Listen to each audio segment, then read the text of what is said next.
प्रिय मित्रों, जय श्री कृष्ण। मैं हूं आचार्य डॉक्टर विष्णु कुमार मिश्रा, आपका बहुत बहुत स्वागत करता हूं। पिछले एपिसोड पर सरकारी नौकरी भाग 1 भाग 2 की चर्चा किया। आज मैं आपके समक्ष गवर्नमेंट जॉब सरकारी नौकरी को लेकर के पार्ट 3 भाग 3 की चर्चा करेंगे। पर मैं विषय क्रम में आगे बढ़ूं उससे पहले आपसे आग्रह, अगर आपने अभी तक हमारे इस चैनल को सब्सक्राइब नहीं किया है तो प्लीज चैनल को सब्सक्राइब करें, साथ ही नोटिफिकेशन बेल को भी प्रेस कर लें। अगर आप अपनी या अपनों की जन्म कुंडली का बृहद प्रेडिक्शन कराना चाहते हैं, विश्लेषण कराना चाहते हैं, किसी भी किस्म का हमसे ज्योतिषी परामर्श प्राप्त करना चाहते हैं, अथवा उत्तम क्वालिटी के रियल राशि रत्न आदि प्राप्त करना चाहते हैं, तो आप स्क्रीन पर फ्लैश हो रहे नंबरों पर हमसे संपर्क कर सकते हैं। आइए विषय क्रम पर प्रवेश करते हैं और सरकारी नौकरी के कुछ महत्वपूर्ण योगों की चर्चा करते हैं। जन्म पत्रिका में दशम भाव का स्वामी दशमेश सूर्य, चंद्र, मंगल, बुध, इनमें से किसी भी 1-2 ग्रहों से संयुक्त हो, उनके साथ युति हो दशमेश की, तो ऐसा जातक सिविल सर्विसेज में IAS, IPS या अन्य उच्च पदों पर उच्च पदाधिकारी होता है।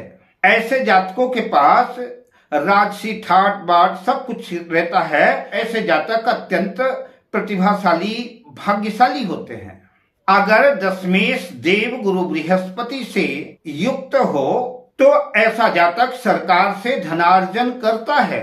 लग्नेश बलवान हो और दशमेश देवगुरु बृहस्पति के साथ शनि से भी संबंध बनाए तो ऐसा जातक न्यायाधीश या दंडाधिकारी होता है। जन्म पत्रिका में यदि लग्नेश, दशमेश क्रमशः लग्न में हो या दशम भाव में हो और उनमें से कोई एक ग्रह अपनी उच्च राशि में हो, तो ऐसा जातक अपने विवेक से, अपने बुद्धि से, अपने ज्ञान से सरकार से खूब दौलत शोहरत खूब अर्जित करता है। ऐसे जातक की यश कीर्ति भी दूर तक फैलती है और ऐसे जातक सरकार से लाभ अर्जित करते हैं। इस योग के लिए 2 ही लग्न हैं, कन्या लग्न या धनु लग्न में ही यह योग घटित हो सकता है। कन्या लग्न में बुध उच्च का होगा और धनु लग्न में दशम भाव में बुध उच्च का होगा। नौकरी के लिए जन्म पत्रिका में छठे भाव और दशम भाव का विचार किया जाता है।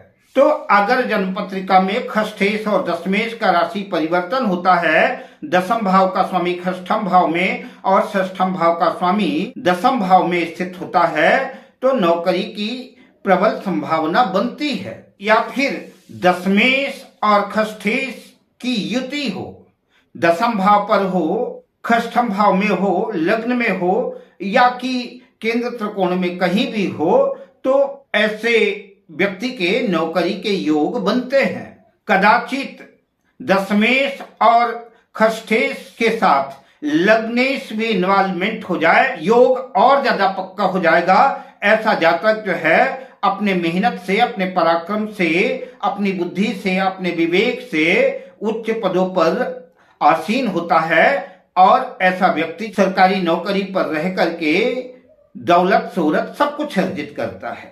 दशम भाव पर सूर्य और मंगल दिग्बली होते हैं, तो सूर्य या मंगल दशम भाव में स्थित हैं।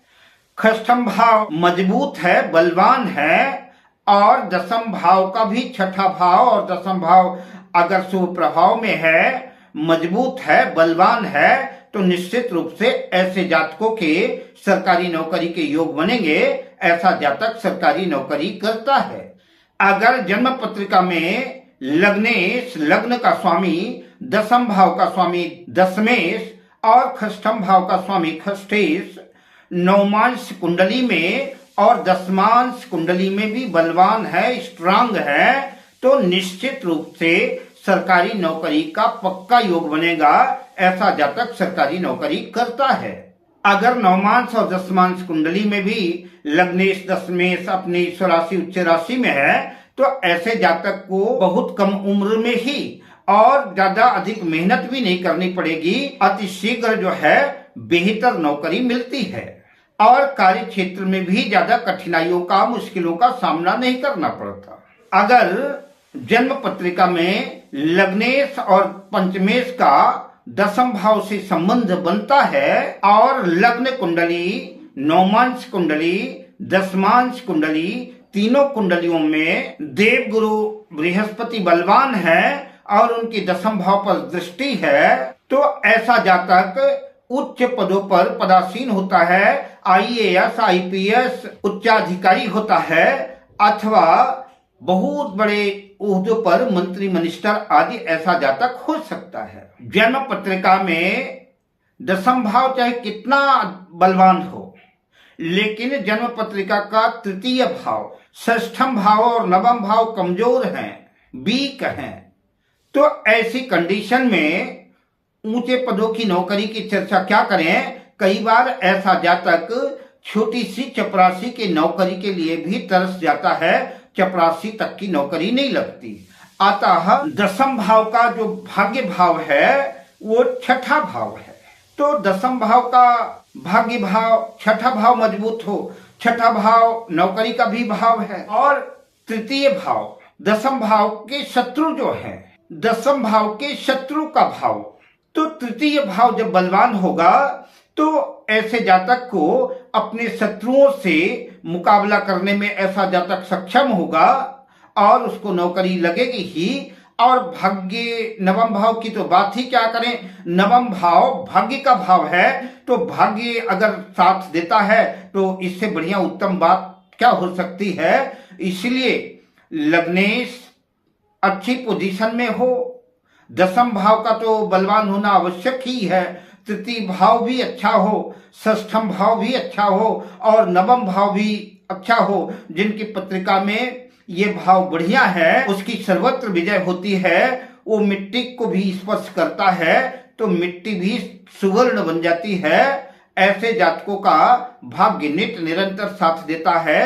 अब मैं आपसे लेता हूं विदा, मिलता हूं अगली वीडियो में शुभ कामनाओं के साथ। जय श्री कृष्ण।